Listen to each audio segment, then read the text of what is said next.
Hello, this is going to be a primer on progression theory. So we will jump into it here. I use this as my visual to start things off. I guess I want to say a few things first about what is progression theory, ways to contain what I'm about to share. Basically, progression theory is the sum of my work as an organizational development consultant over the last 25 years, which includes a lot of work with organizational clients, corporations, nonprofits, on a wide range of industries, service, manufacturing, healthcare, education. And speaking of education, during 18 of those years, I have been working with high school kids in a program called the Youth Philanthropy Initiative. And the reason it's relevant is what I'm sharing comes from all of that. It also comes from my unique array of interests, intellectual curiosities and so forth, philosophy, anthropology. I'm interested in psychology, of course, my field of organizational development. And so a lot of what I talk about is rooted in many other fields as well. So, so I'll talk about what is progression theory, why I call it progression theory. Now, a couple things to start with. Where progression theory, where the name came from, was just the idea of listening to lectures about Carl Jung and audio of himself talking about this, that many of his patients, psychology patients, Carl Jung's a famous psychologist and an analyst, and so they would come to him, he noticed, because of an overarching perfection that they had, a sense of perfection that, well, I'll tell you how I come to define perfection is what's in my head for the way something should be. And that's perfect. That's what it's got to be. And if it's not that, then it could evoke several responses. If the results I'm getting in my life aren't perfect, or that idea of perfection, then I might feel anxious in that I'm trying to get somewhere, but I can't get there, and I'm trying and I'm pushing, and then the other opposite end would be depression, a sense of it's not worth it. I'll never get there, or I'm not worthy, or whatever the thing was. And so Carl Jung's response to those patients would be some form of recognition that perfection is never possible, that's just reality, and that before something can become perfect, it has to be complete. So the logic there was helpful to people. So they would think about, okay, what would completion be? What would it look like? And how can I work toward completion? And even then, in the context of having if I can't have a perfect life, well, then have a complete life. And I still wouldn't know what that is either. So I thought, well, in order for something to be complete, there must be adequate progress. So just as completion precedes perfection, progression precedes completion. And it makes sense too. And to take it further, you could recognize not only is perfection never possible, but now you could say, and progression is always possible. There's always something we could do to progress. And so in that sense, that would be my acknowledgement to my mother, I would say that's her life philosophy that she practiced. So it's something I got to see in life as well. So that's a little bit about it, but there's also a video game component. I don't talk about this much. I kind of forgot about it too, but I was a gamer. I played a lot of World of Warcraft, and so in order to what was considered success in that game, you don't win the game, but but progression is how you know you're doing well. And that was the word for it, is progression, individual progression of your character, but then progression of your guild, so group progression. And it's a really cool idea. I mean, you could see it playing out over, you know, hours and days and months of a video game where you can't do something yet, you're not powerful enough, but you build and you progress toward it. And so that was another way, a kind of a geeky way that progression theory showed up. So the visual, I try to convey a lot of the ideas visually about progression theory. And one of the things I want to say is that this shouldn't interfere with people's way of thinking already. This should be, this is more like an overlay. Progression theory is something you would put on top of your life and what you're already doing, and use it as a guide to see if it's getting you to where you want to go.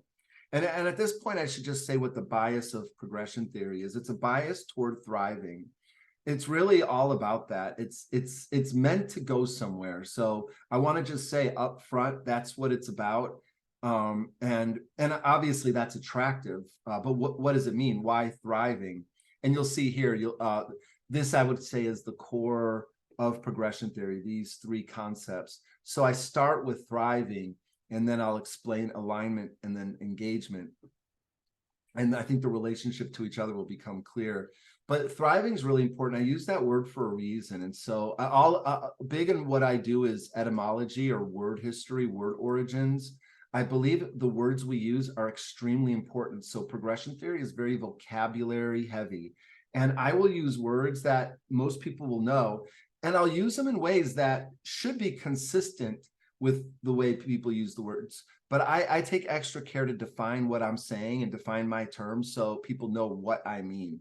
And I'd ask that when people learn progression theory, they don't fill in their own words if I've defined it, you know, fill in their own meanings if I've defined it. I ask that people try to stick with what we're doing here. And one more thing I say before we get started is there's going to be a lot of what I'm looking for in progression theory is kind of like, what's at the substrata of everything? What's underneath? Like here's where we are, you know, we're dealing with the container stuff, life's container, but I'm trying to find things that hold all of life's container stuff. I don't know if that'll make sense, but maybe this will. The term I use for it is Bibno. I'm trying to write with this thing, Bibno, B-B-N-O. I guess that's going to be my handwriting for the duration of this. I apologize. But Bibno stands for basic, but not obvious. And it's really important, this idea, because the way my thought process is I'm always looking for what's at the base of things, what's underneath, or what I call the substrata. So that's an important concept. There's a lot of lag in my writing, but the substrata is what we're looking for. And progression theory describes a lot of that. All right.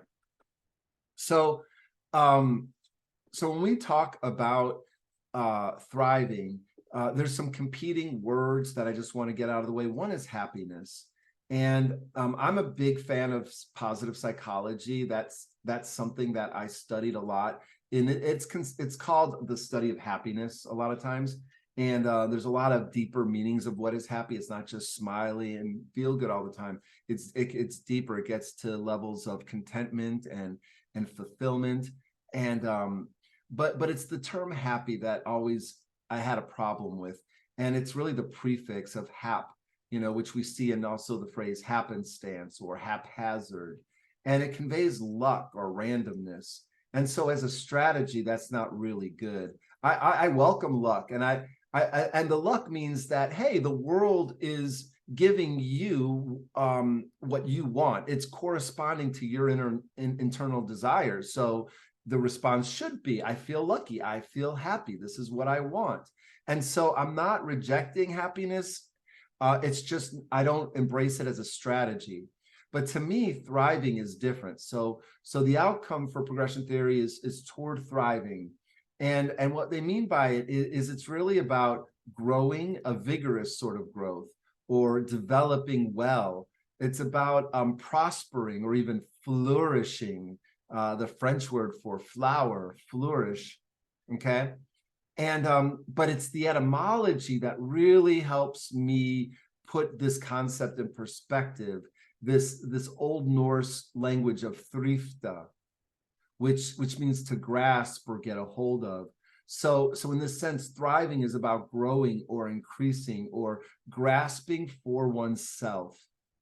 And I find that to be very important and a guide for what we're meant to be doing in life. And a way that I describe it is using this model.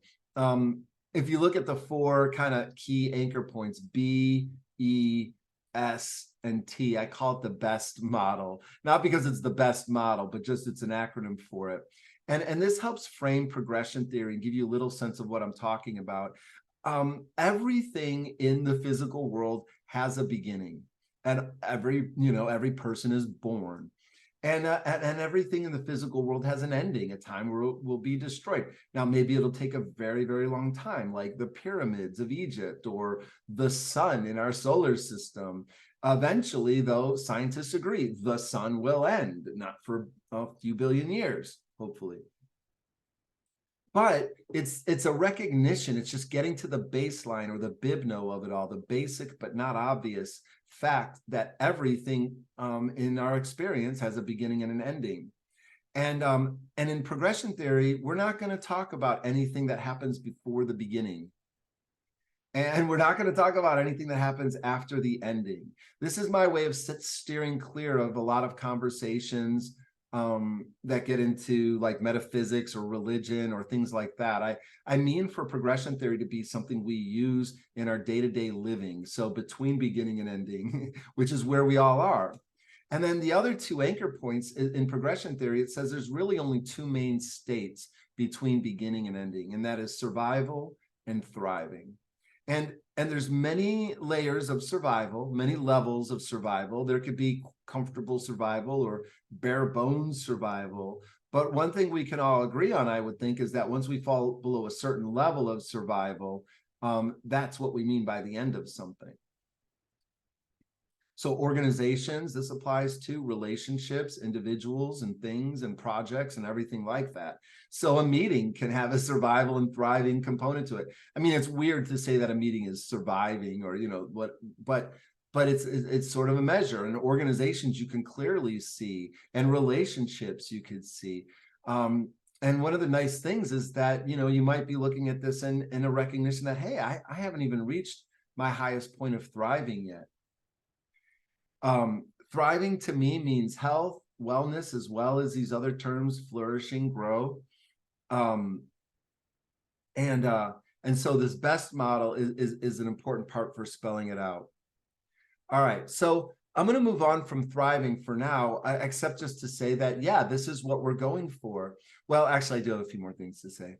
No, I have a lot more to say. I don't even know what I'm talking about. There's a lot more to say about thriving. Okay, so one of those things I want to say is that we could consider thriving to be the universal outcome. And of what? Well, of anybody, for example. If you ask anybody what they care about, and then you ask them, well, what do you want for the things you care about? Their answers will be some version of, I want that thing I care about to grow, to succeed, to thrive, to make progress. Whatever, it could be for a bank account or a health or a friend or a loved one or a business or a project. Thriving is what I call the universal outcome. Universally, regardless of who somebody is, if you know what they care about, you know what they want for it, thriving. So that's another reason it makes for a really good anchor concept. It's uniting in that aspect as well. All right. So what is thriving? How do we get to thriving? In progression theory, we talk about it. I'm going to use this thing I call the game plan. It's a tool that basically captures a lot of progression theory onto one sheet. Okay. So we're over here talking about thriving. And what I want to say about it is that it is a relationship. Thriving is a relationship between purpose and outcomes. So what do I mean purpose? Purpose of what? Well, that's the first step in progression theories. We have to pick a focus. We have to say what it is we're talking about, what it is that we want to make progress on or see thrive. And once we pick our focus, then we can begin answering the question. But until then, we cannot answer the question of what is the purpose? First, we have to say, what is our focus?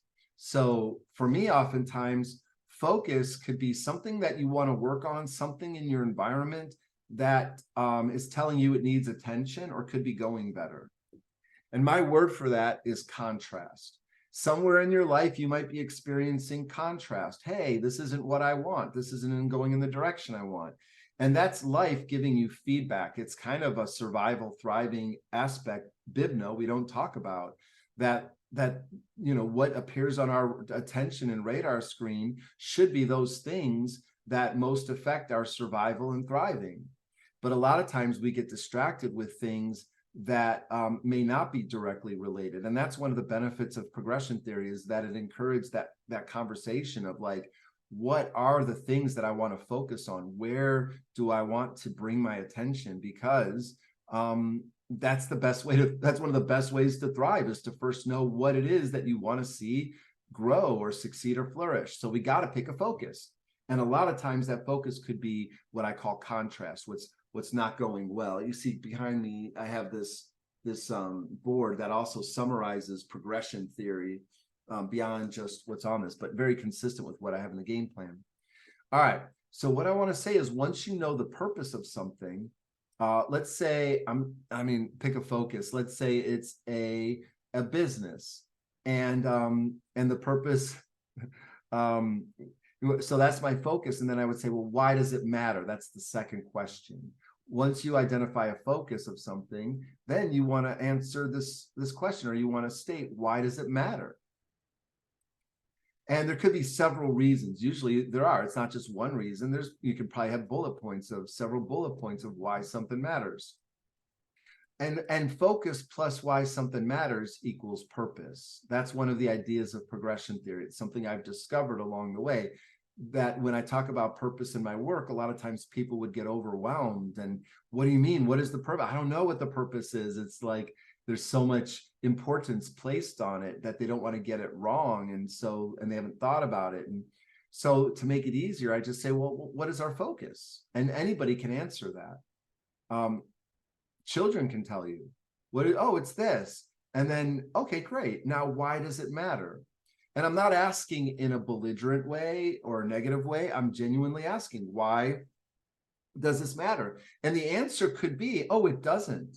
I've never had that happen though, but it could be, and that's worthwhile, because if the answer is it doesn't matter, then we should not spend any more time or resources on it. The expenditure of resources is absolutely critical to progression theory. How we spend our resources is how we make progress. So we do not want to spend our resources unwisely. We don't want to waste our resources. All right. So what we have then is purpose, which is a wonderful anchor point. The purpose becomes like this flag we plant in the ground. It gives us a start, and progression theory starts with purpose. Once we have purpose, now we can talk about the outcomes. With purpose clear, we can say, well, what does it look like in the future when we realize the purpose? When we realize the purpose, what does it look like? What are the quantitative aspects, the things we can measure? For our business, we have increased revenue or increased customers or increased sales. And then you can have qualitative measures that maybe aren't necessarily quantifiable, but they matter and they indicate the fulfillment of purpose. And so once you populate your outcomes, that's a word I use whenever you fill in things in progression theory, and you're adding to the list, you're filling it in. So there could be many, many bullet points of quantitative and qualitative outcomes that would be reflective of your purpose. And that's very, very important that we have your purpose and your outcomes in progression theory, this is extremely vital, because thriving is a relationship between your purpose and your outcomes. And you'll know this from your own life when I ask you this question to reflect on. When you're at your best and happiness, hasn't it been when the outcomes you're experiencing are reflective of what's important to you? And conversely, when we talk about the worst times in your life, wouldn't it be that the outcomes you're getting are in the opposite direction? They're over here. They're in the opposite direction of where you want to go with your outcomes. That is in progression theory what we would call suffering. When the outcomes you're experiencing are the opposite of your intended purpose. And how does it happen? Why would that happen? Well, a lot of times it happens because you never even knew what your purpose was. You haven't identified it. And it could be a life purpose. Purpose can have different scales or levels. There's like a life purpose, if you want to think of that. Some people believe in that. But then there's just situational purposes. There's just, hey, what's the moment? What are we talking about? What's going on here? What's the need? And then, that's the purpose. And then, so it's momentary and so forth. And that's how it works. You know, you could use this as a planning tool for long-term planning, progression theory, or you could use it for solving on-the-fly problems that come your way. I use this tool in all of my coaching and all of my consulting, even if my clients don't know it, even if I'm not talking about the terms directly. I'm specifically orienting to people by finding out what is their focus and why does it matter to them, even if I never use the word purpose. And once I lock that in, because I don't do much else until I lock this in. So this is a coaching methodology or an intervention methodology, and a fantastic one. And coaching is part of my professional history and background, where I do have deep expertise. And I can tell you that this is a powerful, powerful coaching model. Because once you've identified the focus and why it matters, then from there, the client can easily describe what progress would look like, what growth would look like, what success would look like, what well-being would look like.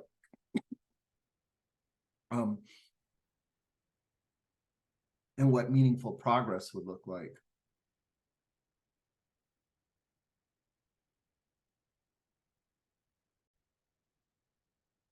All right, needed a drink. All right. So, so basically thriving is a relationship between your purpose and your outcomes. Is very important. One, it makes thriving achievable, or could bring it into view. That's extremely important. And purpose and outcomes is the way to do it. And I'm saying it very simply now, but it took a long time to really work out and express this relationship and see its importance.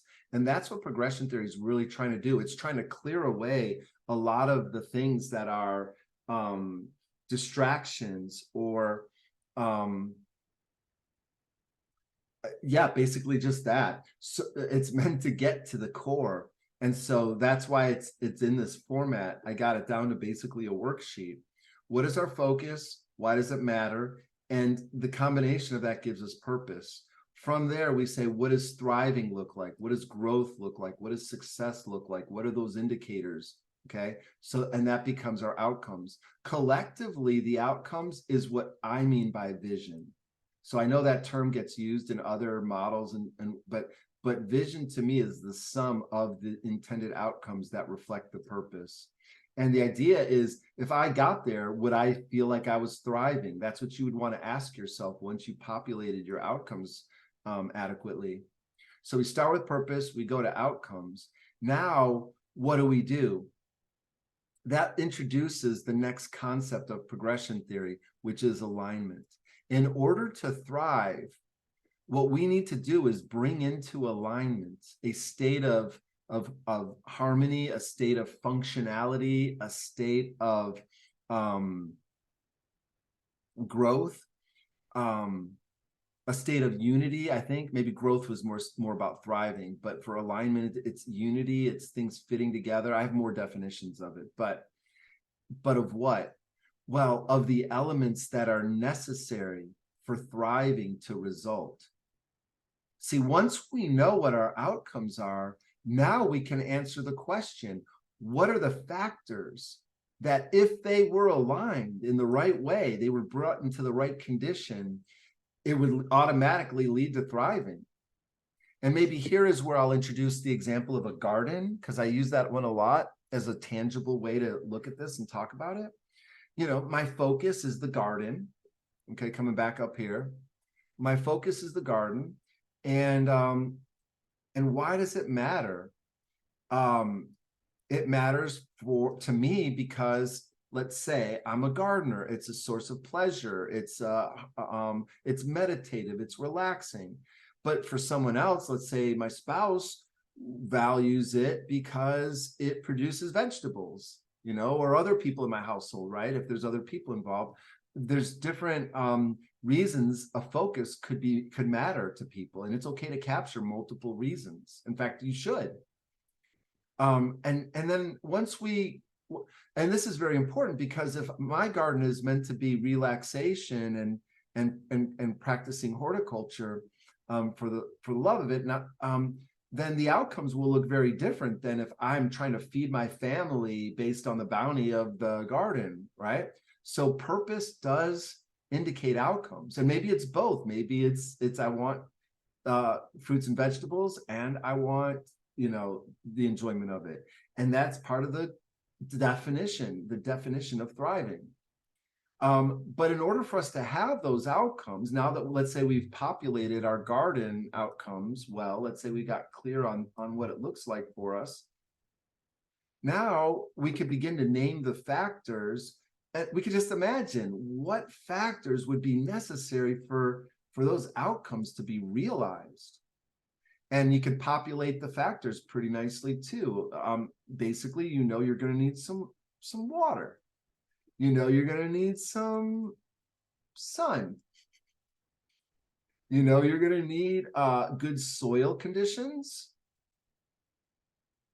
And let's see, we're going to need freedom from pests.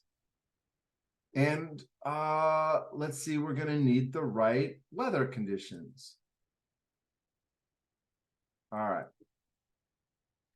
Now, if we got these factors into the right condition, and they're the right factors, then we should see the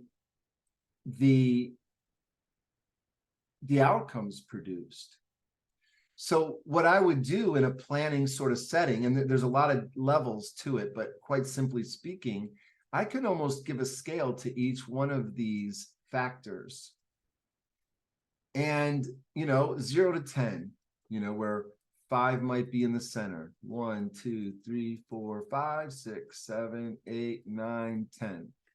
Now, I need to ask, at what level does my water need to be? Do I need it to have a 10 out of 10? The answer is actually no. And you have to realize that each number you go up is progressively more resource intensive to move up. So to go from a 0 to a 1 is pretty cheap. To go from a 1 to a 2 or all the way up here, it's not that expensive. But if I want to go to a 5 to a 6, that might require more resources than it would take to go from a 1 to a 2. And maybe by the time I go from a 9 to a 10, well, that's going to take a huge amount of resources. And do I want to do that? Maybe not, because maybe a 7 or an 8 is where the water needs to be for me to get the outcomes over here. But right now we're only at a 5. So I need to direct some resources to move from a 5 to a 7. How about the sunlight? You know, you could almost do the same thing there. You could say it's at a 6 and it really needs to be at a 7. So we're close and just a little bit of progress. We have good soil, freedom from pests, and the weather's good. I'm trying to think of maybe, you know, I used to not put in the pests one in there. I used to leave it out, because then I would say, is it possible for me to have all 4 of these factors in a good shape and not reach my desired outcomes? And the answer would be yes, it is possible. And if that happens, what that means is either you don't have your factors to the right level of alignment, or the right level, they're not in the right shape, they're not where they need to be, or you forgot a factor. Like maybe you didn't factor in pests, and maybe you didn't think about the rabbits eating your vegetables or something like that, or bugs or insects.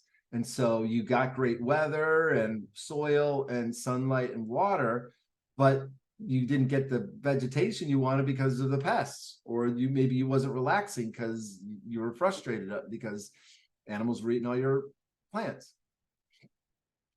So what this does is it provides a diagnostic too for how well and to what degree am I making progress. And it also answers the question again, progress toward what? Progress toward thriving.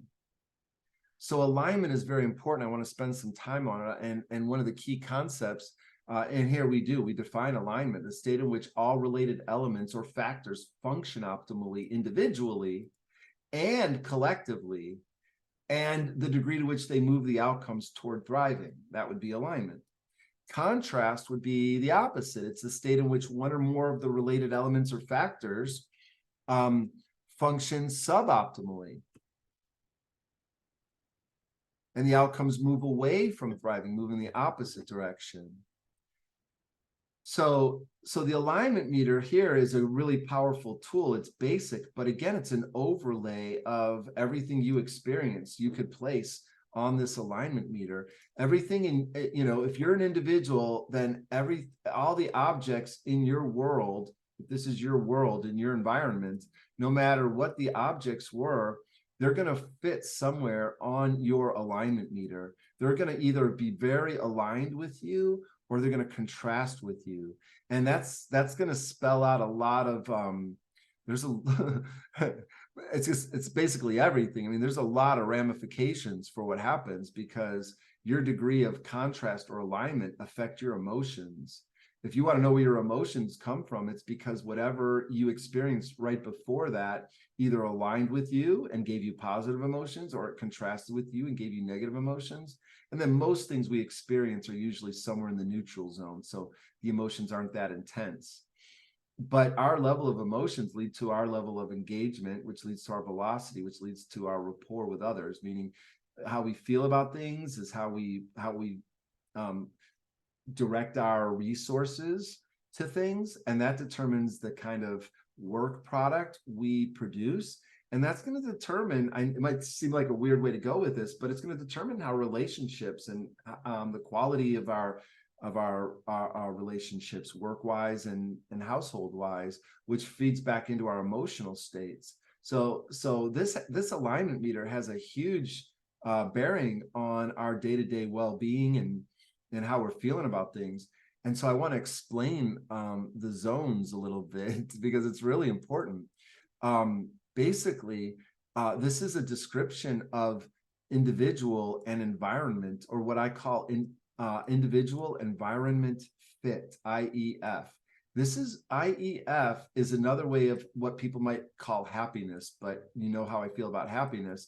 IEF is my version of what we want as individuals. Each of us wants to fit with our environment, and to the degree that happens, we will have that thing we call happiness. So don't focus on happiness, focus on looking at you and the elements of your environment, which could be objects, relationships, events, processes, all sorts of things around you. And what you're looking for is the degree to which they align with you or contrast with you. And because it matters. And my advice to students is for how to live life and increase your IEF is increase your exposure to the things that align with you. You have to go through life and experience things. That's just part of the journey. And as you do, if you pay attention to what aligns with you, then you want to increase your exposure to that which aligns with you. You want to welcome that in, you want to be an open harbor to those things. But you also want to pay attention to the things that contrast with you, and you want to try to reduce or close your exposure to the things coming at you that might contrast with you. And that's really important. Imagine having a relationship in your life that highly contrasts with you, especially a domestic or romantic relationship. That's a steady stream of negativity or contrast, versus if you have structures in your life, relationships in your life, things in your life that are a steady stream of alignment. And so this has a lot of bearing on one's happiness. And I argue it's a better approach to happiness. And it's one expression of progression theory, that we could progress toward alignment. Because what happens is life will put demands on us. It does. It puts physical demands on us, emotional demands, financial demands on us, and we have to be able to meet those demands. And so progression theory acknowledges that the demand to capacity ratio of things, of an individual, of an organization, of a society. What demands are being placed on us, and to what degree are we meeting them? And I will tell you that when the demands far outweigh our capacity, we suffer. That is progression theory's definition of suffering. When the demands placed on us far exceed our capacity to meet them, it's no fun. We do not like suffering. It could be emotional suffering. Emotional demands are too heavy for our emotional capacity. Financial suffering, where financial demands are too great for our financial resources. Physical suffering, where the physical demands are too great for our physical resources. And so basically what's happening is it's the contrast can be overwhelming and discouraging and derailing. And so what we want to do, and it's very important for us to regard contrast as a teacher. Otherwise, we're in trouble. If progression theory teaches us, it's hard to do, but when we experience contrast to try to find out what is life or the teacher trying to tell us, it's saying, hey, if you want to meet this demand, you're either going to have to get rid of something, or you're going to have to get something. You're going to have to get rid of a way of thinking. You're going to have to get rid of a habit. You're going to have to get rid of a relationship, or you're going to have to gain new allies. You're going to have to gain new skills. You have to gain new knowledge. And as you do, you will progress. Progression theory isn't about going from here all the way over to here. Progression theory is really about what it sounds like. It's more realistic. It's saying, I can't get from here all the way to there, but I could get from here to here, and I could get from here to here, and I could get from here to here. And the way we do it is by acknowledging the teacher and the lessons learned. And then what happens is we will find ourselves moving out of suffering and into struggle. And struggle is no picnic, but it's far better than suffering. And struggle is necessary. It is the only way we grow. It is nature's catalyst for growth. And so progression theory has some opinions about how to embrace the idea of struggle, that struggle is nature's catalyst for growth. And if we embrace it, then we will find ourselves making progress to something that feels very nice, that moment where we don't even realize it right away. We might have, it's a little bit of a lag, and we go, wait a minute, this doesn't feel as bad as it did before. I'm actually making traction. And we've all experienced that, hopefully, in our lives. And if we make enough traction, then we really are in a state of thriving. And of course, it's not a permanent state. Things from the outside can come in and disrupt where we're at. And that's an important thing to understand, that contrast is not avoidable. It is a natural byproduct of things in the world moving in their own direction, and things come into contrast. And another reason I use that word contrast is it helps you see things better. And so contrast does have a value to it, and that's really important. And in fact, contrast is often the only thing that gets us moving in the right direction. Cybernetics, this field of feedback, basically says positive feedback keeps us doing what we're doing. It's contrast that gets us to change or grow. And so that's very consistent with viewing contrast as a teacher. And what I want to do before I take a pause is get to this third concept here that makes up progression theory, and that is engagement. And so I'll rely on some etymology here again for a moment. That gauge, the root word of engagement, as you can see, it means let's see.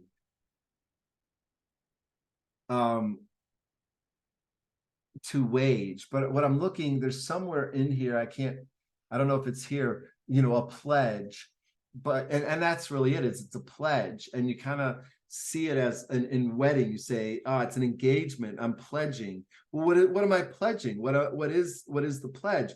Well, one way to think of it is that I'm pledging resources. If I'm engaged to somebody, I'm saying all that is mine is also yours. My wealth, my health, my love, that's what I'm pledging to you. My undying love, that's engagement. And so gauge is about pledging or committing resources. So for me, or I know for the world, when they use the word engagement, it's usually generally about, are you mentally paying attention, or is your attitude positive toward what we're doing? Are you engaged? And that's true. That's absolutely consistent with what progression theory means by it. But progression theory also widens it to say it's not just engagement, it's not just the spending of your attention or your attitude, but your time and your other resources as well. And the reason this matters is because the way we align the factors necessary to thrive is we have to pledge or spend our resources. And where should we spend our resources? To the factors necessary for thriving and nowhere else. That's a very important statement about progression theory. It's a statement about how do you as an individual place your resources in life, and as an organization, how will you pledge your resources, and as a society. And so here's where I want to just flag momentarily something I referred to earlier. I called it an expression of progression theory. So once I finish explaining the core aspects of progression theory, there's different ways to apply it. And one of the ways is what I'm talking about here, is strategic planning. Progression theory is a powerful strategic planning tool. Part of my work as a consultant over 25 years has involved a lot of strategic planning. I've read a lot about it. I've practiced a lot about it. I've tried out different techniques with live clients in different settings. And what I find is that they're often a collection of useful tools, but not in a systematic way. Progression theory is a very systematic way towards defining strategy, because what we've arrived at are the 5 strategies here for how we're going to achieve our outcomes. And so without even using the word strategy, we've arrived at what are strategies, the factors that are necessary in order to achieve your outcomes. Those should be your strategies. And if your strategies are anything other than that, you're probably not a good strategist. No offense. But your resources need to go to the factors that are necessary toward producing the outcomes. That is the essence of strategy. And what is it that would turn these gears from a 5 to a 7, or a 6 to a 7, or let's say this one's a 3 and we want to go to a 6? What is it that turns these gears? Well, it's the investment of resources into tactics, into smaller gears or smaller wheels, that as you get those wheels more into shape, they turn these wheels. So to get our water in shape, there would be tactics of like getting a sprinkler, or getting a timer for our hose, or whatever, or building an underground sprinkler system, or there's all kinds of tactics to get this strategy in shape. And see, what happens when you're learning progression theory is you're also learning strategy. And strategy means to stratify. It literally comes from that word stratify. And stratify what? Well, you're going to stratify your resources across these competing demands. That's what strategy is. It's saying, how should I spend my resources? 2 generals on opposite sides of a war, they have different resources that they can spend differently, and the one who does it best is likely the victor. And so engagement then is how we spend our resources, and we should spend it to the factors necessary to align the factors necessary to thrive, and nowhere else. So what we need to do with our resources, that's what engagement's about, We need to identify our resources. Often we do have resources we don't think we have, and often we maybe don't have resources we think we do. So it's very, very important that we identify our resources properly. But that's not all. We're not stuck with the resources we have. We can cultivate resources. So progression theory helps us know what resources to even cultivate, because they're going to be the resources that I need to make progress on the factors necessary. And then finally, the third thing we do with our resources, and we have to do it well, or these first two won't even matter, is how we distribute our resources. And progression theory tells you exactly how to do it. I've already said it. We should distribute our resources to the factors that are necessary for thriving and nowhere else. All right, we're going to pause there. We will come back and finish up with our more exciting content on progression theory.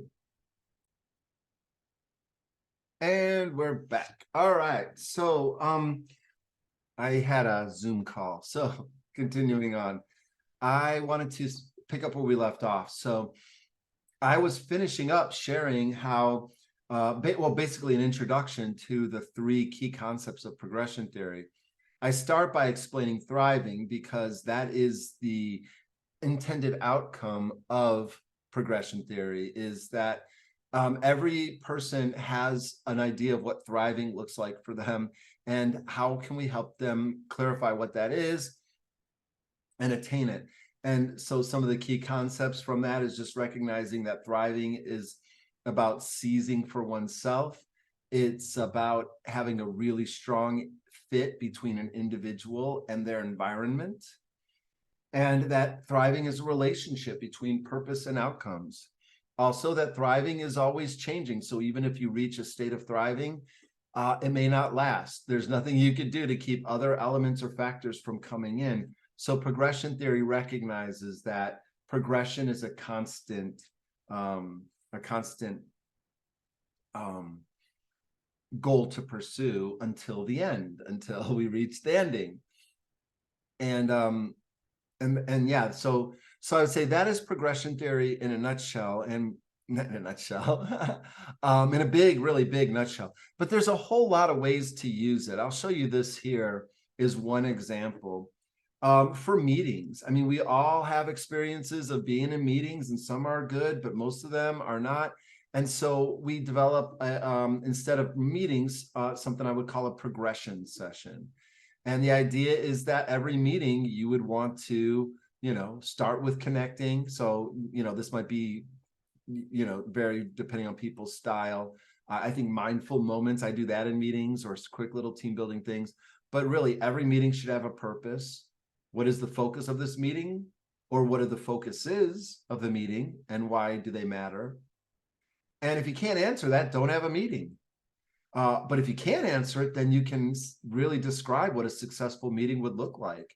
You could say from there, here's the outcomes we want to get to by the end of the meeting for it to fulfill the purpose. And then from there, you would say, all right, then what agenda items would lead to those outcomes? And so I do this for designing meetings all the time. And I'll go over my purpose, outcome, and agenda or methods with the people I'm meeting with, just to make sure. But what it does is it gets things started with a draft. And that's a very important concept in progression theory. We call it the power of the draft, that it's a concrete leadership move if you could provide a draft, because then other people can look at it and progress it from there. Wow. Okay. Well, that makes me stop to say, well, I didn't describe one of the most important elements or rationale or basis, the basis for progression theory.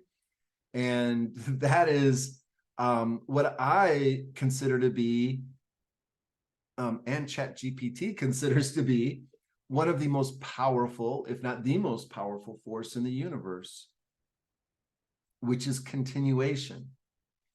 That the idea that everything that exists is a continuation of what preceded it, and everything that preceded it is a continuation of what preceded that. And progression, not just in day-to-day moments, but I'm talking in the long lens of the universe, that it's one long story of progression. And that the only thing I could think of more powerful than progression would be whatever started it, whatever originated it. So maybe origination might be a more powerful thing than continuation, but origination can't do anything once continuation gets going. So now we're in this constant state of this moment will lead to the next moment, and that moment will lead to the one that follows. And it's that understanding, that basic but not obvious understanding of the universe, of the world, of just reality, that we could use, we could harness in our favor. We could harness this idea that the present, if shaped, certainly could lead to a new next present, could lead to a new next present. And in this way, we can shape or progress toward our desired outcomes. So progression theory is really based on this idea of continuation, which is similar to things like cause and effect. Something caused something that led to an effect, and that effect would be a cause for the next thing. So continuation is that that continual playing out of continuity, continuation, and then to what point? Playing it forward really far out there, depressingly so. We worry about where we are as humanity, where we've been and we've progressed. But is there going to be a point where we won't progress any further? Is there going to be a point we don't escape the solar system? Is there going to be a point where, something happens environmentally, or a collision with a asteroid, or, a solar flare? I don't want to stress anybody out, but even if humanity ends, even if the solar system ends, there's still continuation, and that ending, it was necessary for the continuation. And it gets very philosophical that way, because in a way, if there is such a thing as perfection, it's not something we can move toward, it's what we leave from. That perfection, if there is any to be found, is in the now, because the now is the only thing that could have happened given what immediately preceded it. That's it. What immediately preceded it, or what some people refer to as the causal nexus, which I really like that. Philosophers call it the causal nexus, which I imagine to be, this general pool of factors that, feed continuation, and that are the continuation and leads to a now, and then the now will lead to the continuation into the next moment. So recognizing that and harnessing it, easier said than done, is what's behind progression theory. But we make it easier. We make it not as easy as being said, but we do make it possible to do. What I showed you, the POM approach, purpose, outcomes, methods, is that way that we bring progression into life. We say, okay, what is the focus of what we want to progress? Why does it matter? Now we've got a purpose statement.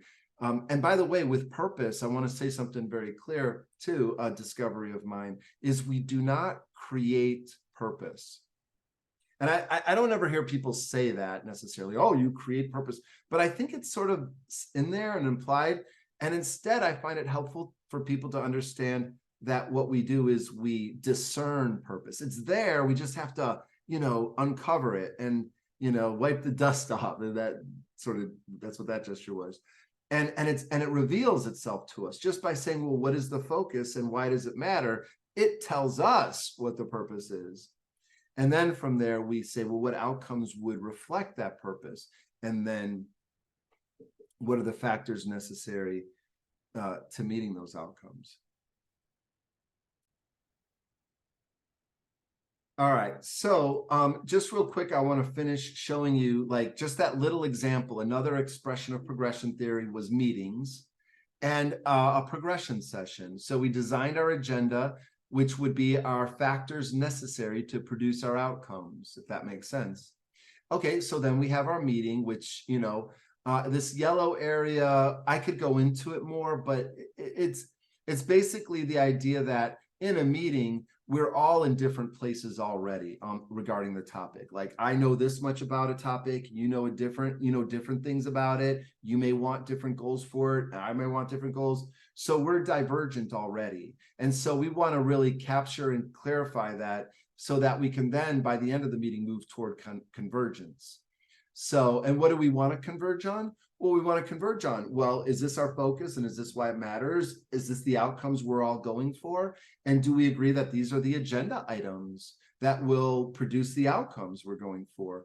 And now what you're seeing is something very important about progression theory, is that it is also about alignment. And I'll come to that in a minute. I'll come back to alignment in a moment.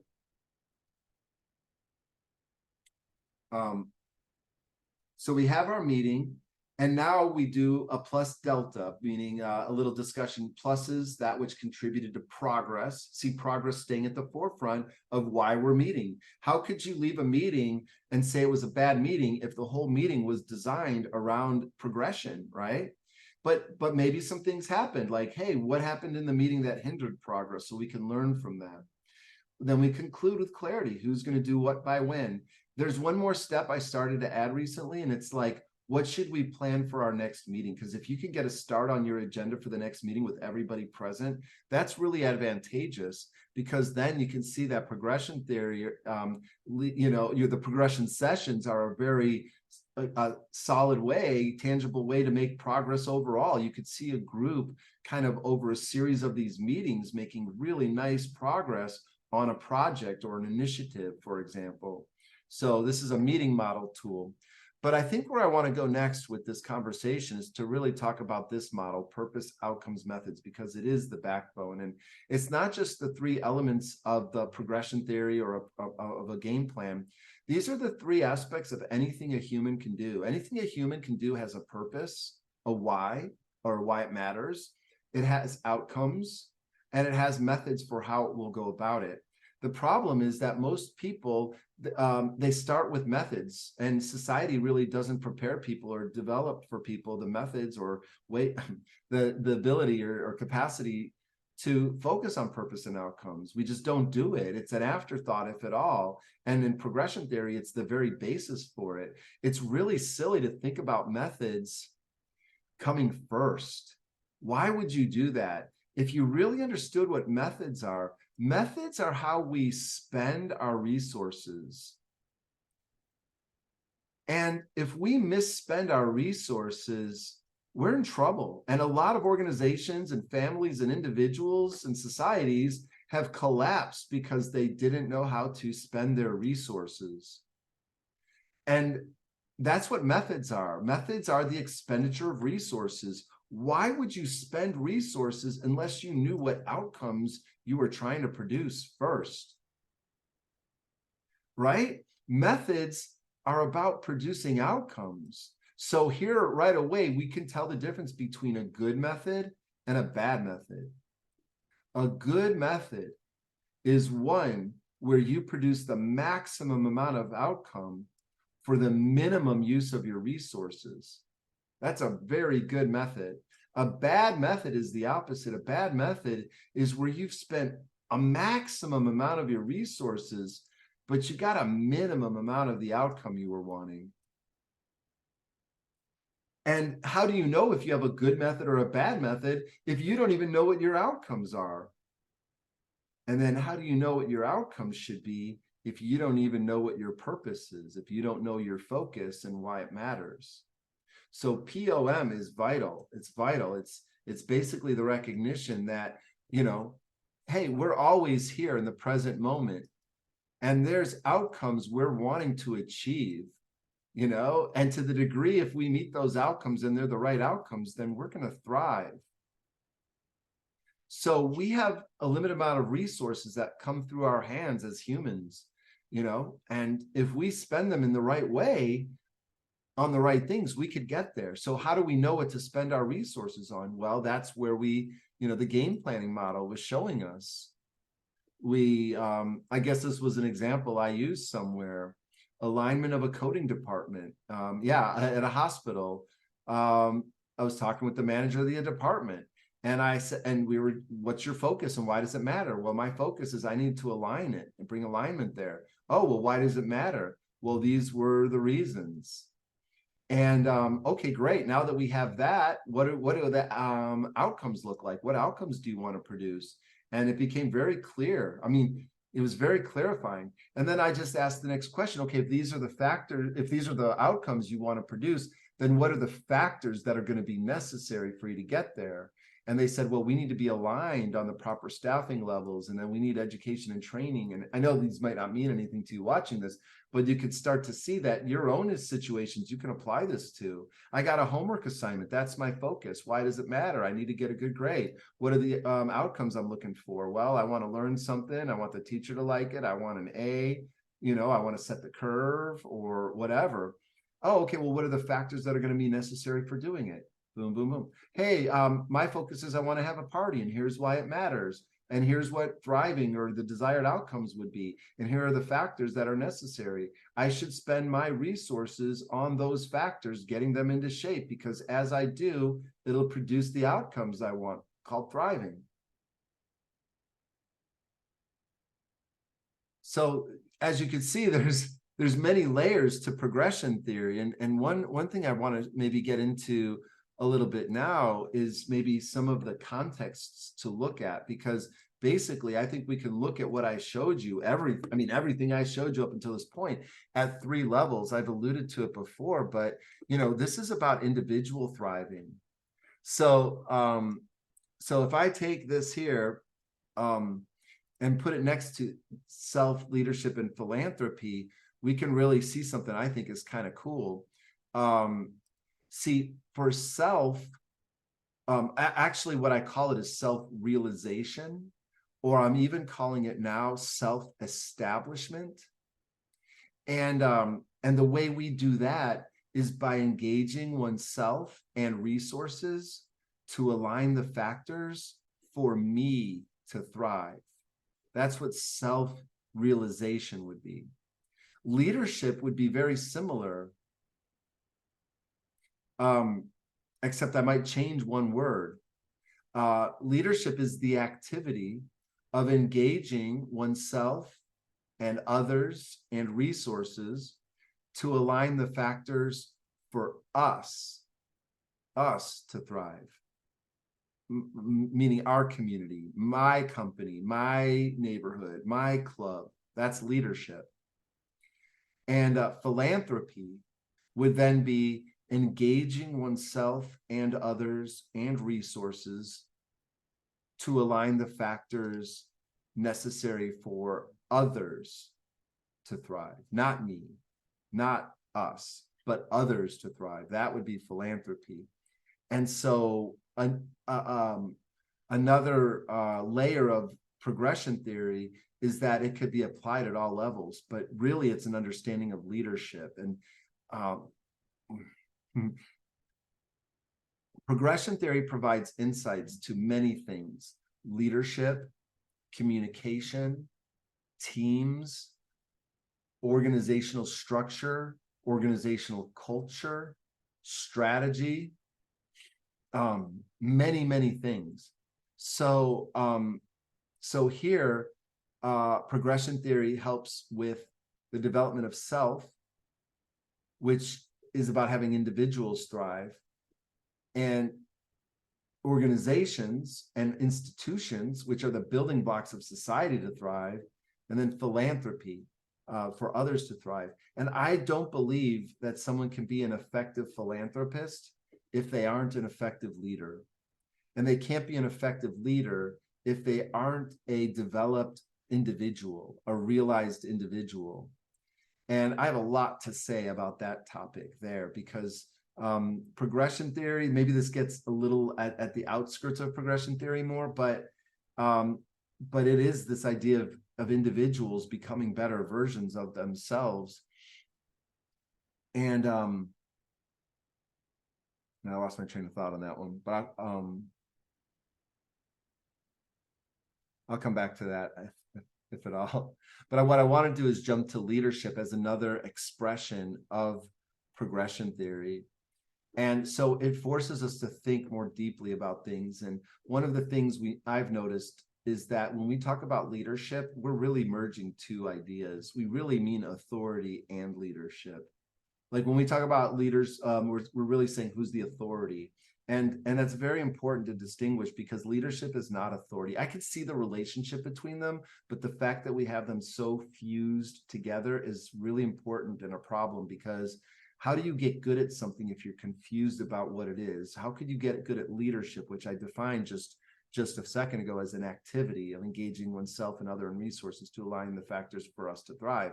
How could you get good at that activity if you don't even understand the distinction from authority, which isn't even an activity at all? Authority is a position. It's something that comes with a position within a hierarchy. And I'm not against authority. I'm just against the idea of so mindlessly fusing it into leadership the way we do as a culture, because leadership is vital to institutions and institutions are vital to society. So progression theory is very, very concerned with leadership and distinguishing it from authority. You can just stop the chart and look through it for a discussion of that. There's a lot of slides here I could go into, and I just don't always know where or what to delve into. But I think we've really covered a lot of the essence of progression theory. Okay, but I do want to cover this. So I want to take POM to the next level. I showed you POM and introduced it to you. You could read some of that there. But I want to show you that to the next level. Here's the diagram again. But now I'm showing two vectors. I'm showing alignment and I'm showing action. And the alignment, what I'm saying is, if we're doing this with other people, to what degree are we aligned on purpose? If we're getting married, if we're working on a team, if we're merging our organizations, if we're working on a project together, if you're being hired onto my team or into our company, what are we aligned on the purpose? Is my focus and why it matters consistent with your focus and why it matters? If not, we're in a lot of trouble from the get-go. And we've seen this play out in our lives. There's drama and contrast that will happen just because we're not here for the same why. And that's what purpose is. I guess I forget to do that sometimes, but very simply, purpose is why are we doing something? What is our focus and why does it matter? As we said earlier, it yields outcomes. We may have the same purpose, but we may have divergent outcomes. And the outcomes are the what. And maybe to say it more accurately, I add this. I say to what ends? And that's a really great way to express an outcome. It's to what ends of the purpose. That raises a very interesting point, because people will say sometimes the ends justify the means. But I don't really want to put means here. I might really, what I want to say is the how. Methods is how. But I think it's a very bankrupt notion, and I would be scared of people that truly believe that, hey, because I want these outcomes, any methods could be justified. We're at a very dangerous point in society. This is a very disturbing sentence, and we hear it all the time. And so we need to get rid of it. The ends do not justify the means necessarily. All right, that's a little side note. But when we get to methods, how, as I said, it should come last. But that doesn't mean it's the least important. It just means the nature and order of things is purpose first, outcome second, methods last, because that's the way the world unfolds. It's manifestation. This is manifestation. A purpose doesn't exist. A purpose, there's nothing there yet. A purpose is invisible. A purpose is, we have to bring it into the forefront. As I said, we have to discern it. It lives in the background. So we have to manifest the purpose, because in the form of what outcomes would indicate a purpose. This is the outcroppings, the visible side of an invisible purpose is the outcomes. And then methods would be the how, or the means by which we do it, the application of resources into the factors necessary. Oops, it doesn't say factors necessary here. It says strategy. That's because that's the same thing in progression theory. Strategies equal factors necessary for thriving. I'm just going to write factors, and then I'm going to write necessary with an N for thriving with a T, because I'm writing with a mouse. Strategies equal that. That's what a strategy is. A strategy is a high-level statement for where we will place our resources in order to produce our desired outcomes. And you could check that with any definition of strategy. Now, strategies also do not produce outcomes. They're too broad. They haven't done anything yet. They're more a statement of a direction, and they're an intentionality. Tactics are what start to convert that intentionality into real world plans, real world steps that we're going to do. That's what a plan is. A plan is the steps we are going to take. And even that doesn't produce outcomes, because those are steps we're planning to take. It's not until we take those steps, and that's what actions are. But I also use the word operations here for other components of progression theory. So just a little flag here to say operation equals action. Action is a deliberate step that fulfills a tactic, kind of turns that dial, toward alignment. And as that happens, as we do that take actions for all the tactics to get those more implemented, executed, fulfilled, then we are turning the strategies into further alignment. And that, if it's the right strategy, is producing the outcomes we want, which are consistent with our purpose, which gives us thriving. And I know I'm being redundant in the way I'm saying it. I call it strategic repetition that I do that, because progression theory requires hearing this several times, several passes, putting the sequence in order. But once you do, and once you get a hold of it, it's very powerful. And I teach this to high school students as well as executives. And there's some people that really grab onto it really quick. And there's others who are like, okay, that makes sense, but I need to play it over again. And then there are people who may never understand it either. But the people who get it really get it. Okay. And if you really get it, you can do a lot of things. You can align resources to outcomes. You could align people together. You could identify contrast and progress that contrast toward alignment. That is leadership when that happens. The other thing is that progression theory drives toward action. And that's extremely significant as well, because action is the only thing that produces an outcome. And in progression theory, that's one of the rules. Actions are the only thing that produce outcomes. Actions are one layer of method. Tactic is the middle layer of method, and strategy is the highest layer of method. All of these are methods. It's just organizing them into a hierarchy of methods, into related clusters, so that we're identifying all the things that need to happen. By the time we play out all the strategies, of which I usually think there's 4 to 6 in general, more than 6, it gets to be a lot. Less than 4, and I'm worried we're being a little too simplified. So we usually have 4 to 6 strategies. And imagine if we inflated all those strategies into the tactics, or it's like a nested set. We inflate or open the file, and now we've got the folders, and we open the folders, and now we got the documents, the action steps. It's like the nested set, or the Russian dolls, or the Tupperware. So they're all methods are a nested set. These are all methods. Strategy is the highest level. We could zip up our actions into tactics. We can zip up our tactics into the strategy, and we can zip up all the strategies into methods. It's very, telescoping that way.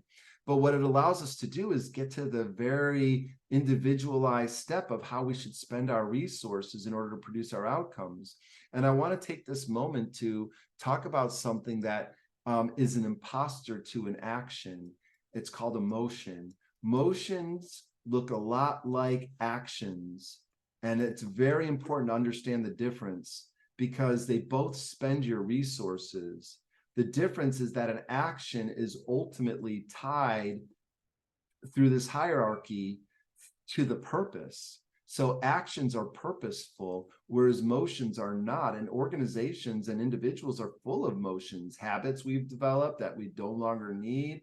Or in organizations, there's departments that were relevant at one time and less so now, or jobs that were created. But and so resources are going into those, and they're not going into the factors necessary for you to thrive. So resource allocation is an extremely important part of life, and progression theory accounts for it.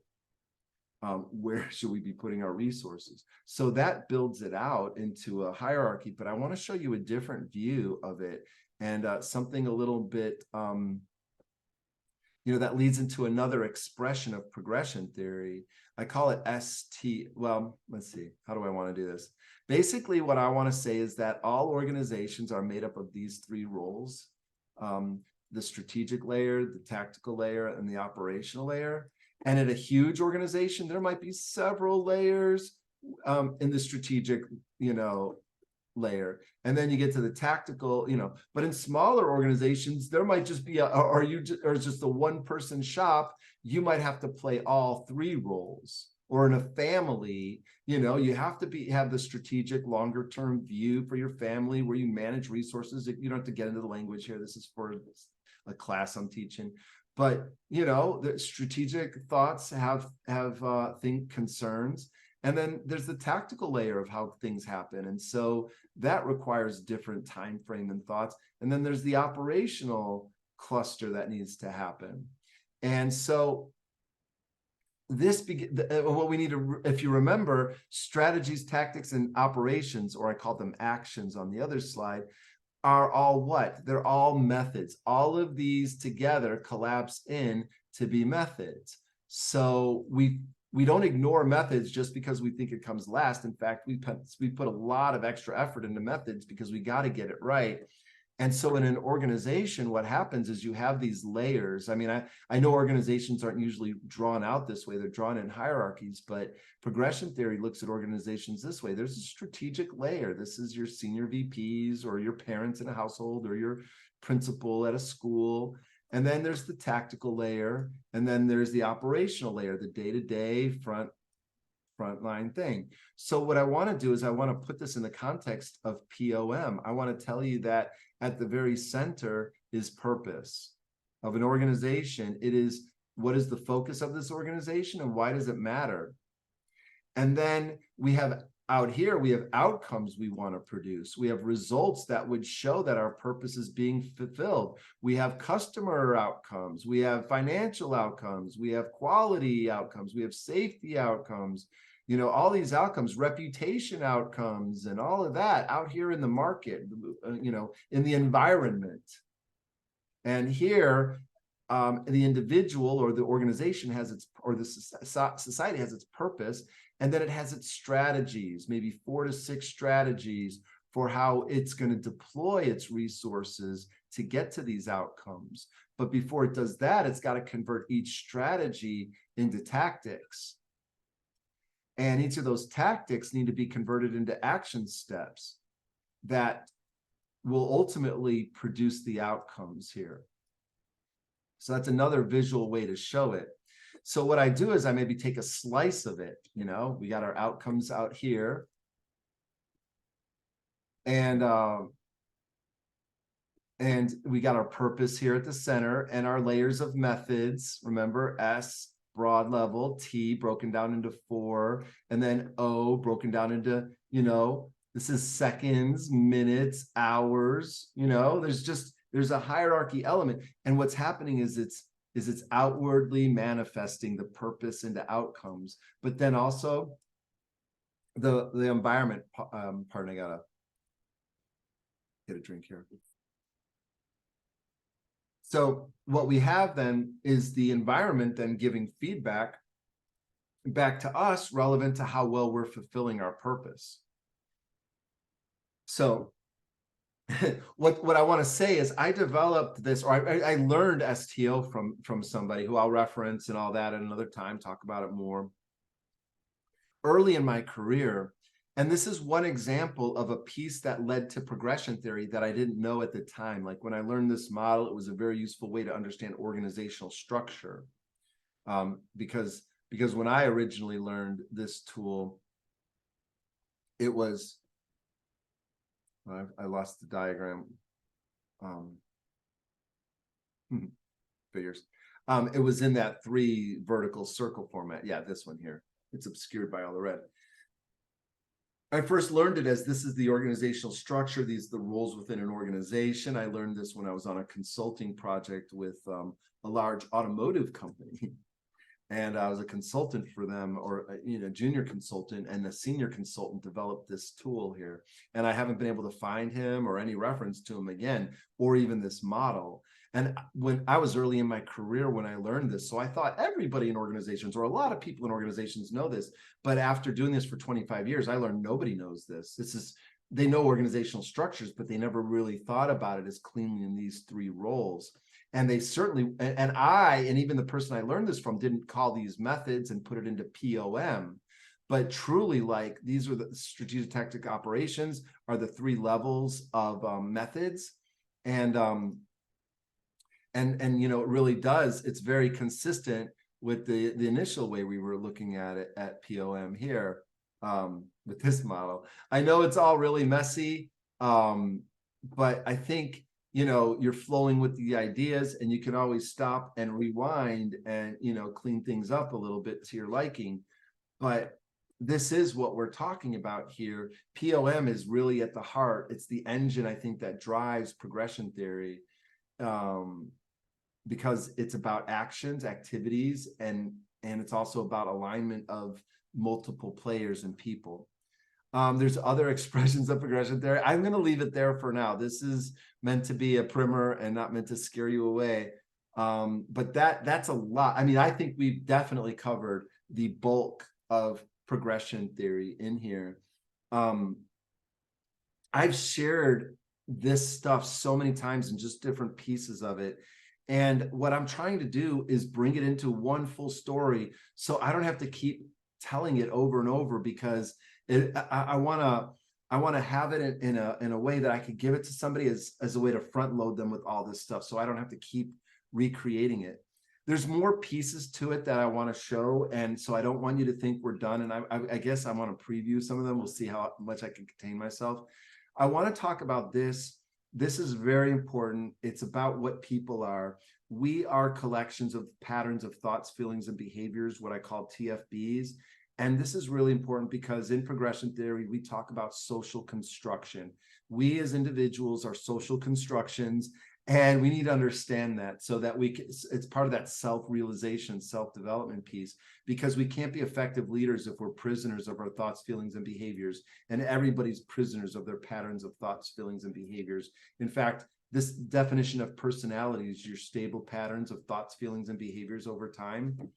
And where do those come from, and how much of them are constructed, and how much of them are not authentically us, and yet we're filled with those. So that's really an important element, and it's kind of in the deeper layers of progression theory. There's a communication aspect to it, and I'll roughly go through the components of it. But advocating reality is a hugely important part of progression theory. So that's the first thing about communication, is that communication is based on reality, and we need to be agents of reality ourselves and model that for other people. And in the process, because we're people, we need to recognize that neurology plays a huge role in how we communicate. Our fight or flight responses, our thoughts, feelings, and behaviors, all of these kick in, our ego, our wants, our desires. And when our communication it's very difficult to have communication with people who can't manage their neurology, that they're thrown up. They're so I'm going to use some words that may not make sense just yet, but they're so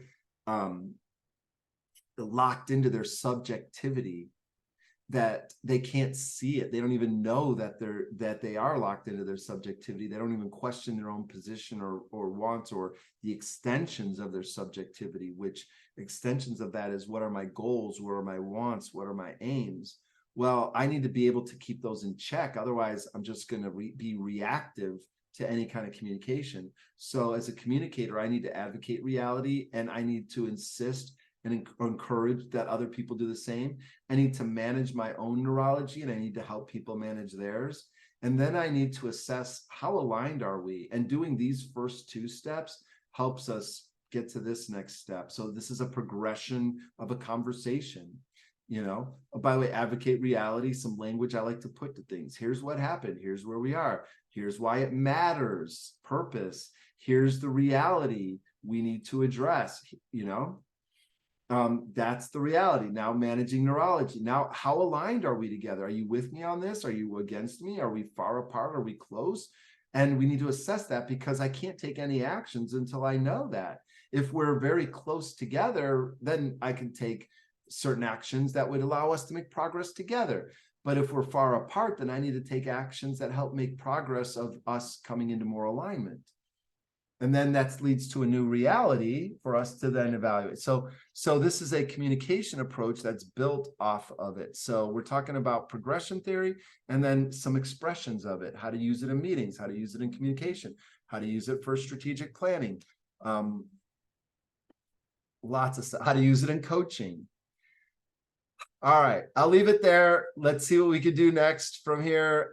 Keep track of any questions, and love to explore some more. Thank you.